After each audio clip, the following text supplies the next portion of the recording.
सत्य सनातन धर्म की जय। बड़ा सौभाग्य का विषय है। गायत्री जयंती और गंगा दशहरा पर एक बहुत ज़्यादा पूरे झारखंड बिहार से निवेदन आया है। उस आरती संगीत को हम नेट पर डालने जा रहे हैं। कहानी है कि हमारे सुरेंद्र भाई वरिष्ठ कार्यकर्ता हैं, नवरात्रि के व्रत में 9 दिन भूख करके पूर्णाहुति करने जा रहे थे। उसी समय इनकी धर्मपत्नी आती हैं। धर्मपत्नी इनकी आती हैं और कहती हैं कि मोबाइल से बात करते हुए आती हैं और कहती हैं कि सुनी ना भोजपुरी में कि मैके से भी फोन आइल है, भैया बहुत बड़ अनुष्ठान कैले बन, ओजा कुंवार कन्या के भोज चलता, से कुंवार कन्या के पैर पूजे खातिर बहिन के आवश्यकता बस जाए दी ना। देखी एगो भावना बा। तो यहाँ के 9 दिन नवरात्रि कैले बानी। सुरेंद्र भाई कहतनी कि हमू तो पूजे के तैयारी में बानी, तू जई हा, लेकिन माई के आरती बार ल, आरती उतार ल, दिया बार ल, तब जो बोला बोला गायत्री माता की। तो का कहतन सुरेंद्र भाई अपना श्रीमती से, आइलू तदियावा बार के जा मैया के आरती उतार के जाय, आइलू तदियावा बार के जा मैया के आरती उतार के जाय, आइलू तदियावा बार के जा मैया के आरती उतार के जाय, आइलू तदियावा बार के जा मैया के आरती उतार के जाय।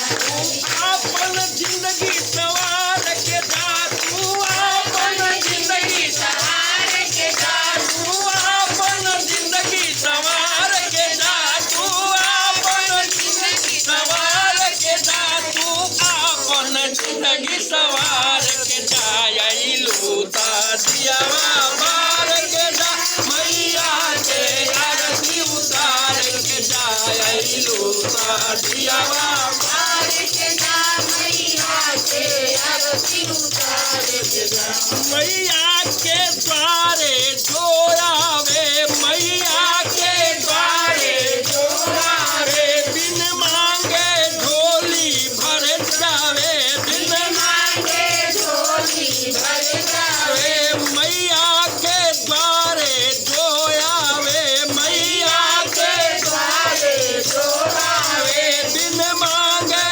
झोली भर जावे, बिन मांगे झोली भर जावे। मैया के चरण पखार के जा, मैया के दियावा बार के जा, मैया के चरण पखार के जा, मैया के दियावा बार के जा, आइलू तदियावा बार के जा मैया के आरती उतार के जा, आइलू तदियावा बार के जा मैया के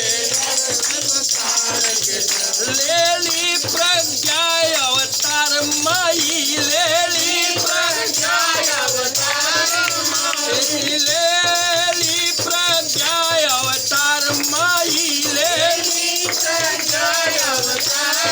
माई, करिहन दुष्टन के संहार माई, करिहन दुष्टन के संहार माई।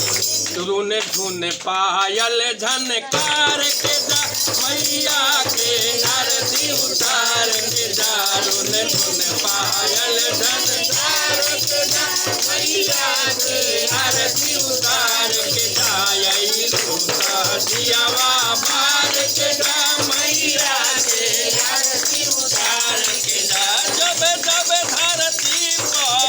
अत्याचार भइल, जब जब धरती पर अत्याचार भइल, जब जब धरती पर अत्याचार भइल, जब जब धरती पर अत्याचार भइल, तब तब माई के अवतार भइल, तब तब माई के अवतार भइल, तब तब माई के अवतार भइल, जब जब धरती पे अवतार भइल, जब जब धरती पे अत्याचार भइल, तब तब माई के अवतार भइल। मैया से नैया सवार के जा मैया के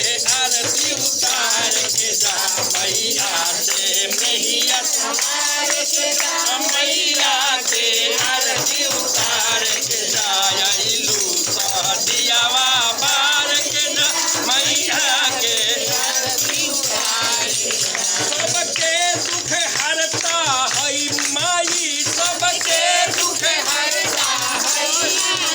सबके दुख हरता है माई सबके दुख हरता है सबके झोली भरली माई सबके झोली भरली माई मैया के चुनरी सवार के जा मैया के दियावा बार के जा मैया के चुनरी सवार के जा मैया के दियावा बार के जा आइलू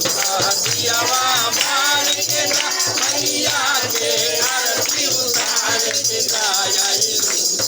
दियावा बार के जा मैया के आरती उतार के जा कभी दुर्गा काली बन के अइली कभी दुर्गा काली बन अइली कभी दुर्गा काली बन अइली कभी दुर्गा काली बन अइली कभी गंगा गीता बन अइली कभी गंगा गीता बन अइली फुलवा के हरवा झाड़ के जा मैया के आरती उतार के जा आइलू दियावा बार के जा मैया के आरती उतार के जा तू अपन जिंदगी संवार के जा तू अपन जिंदगी संवार के जा तू अपन जिंदगी संवार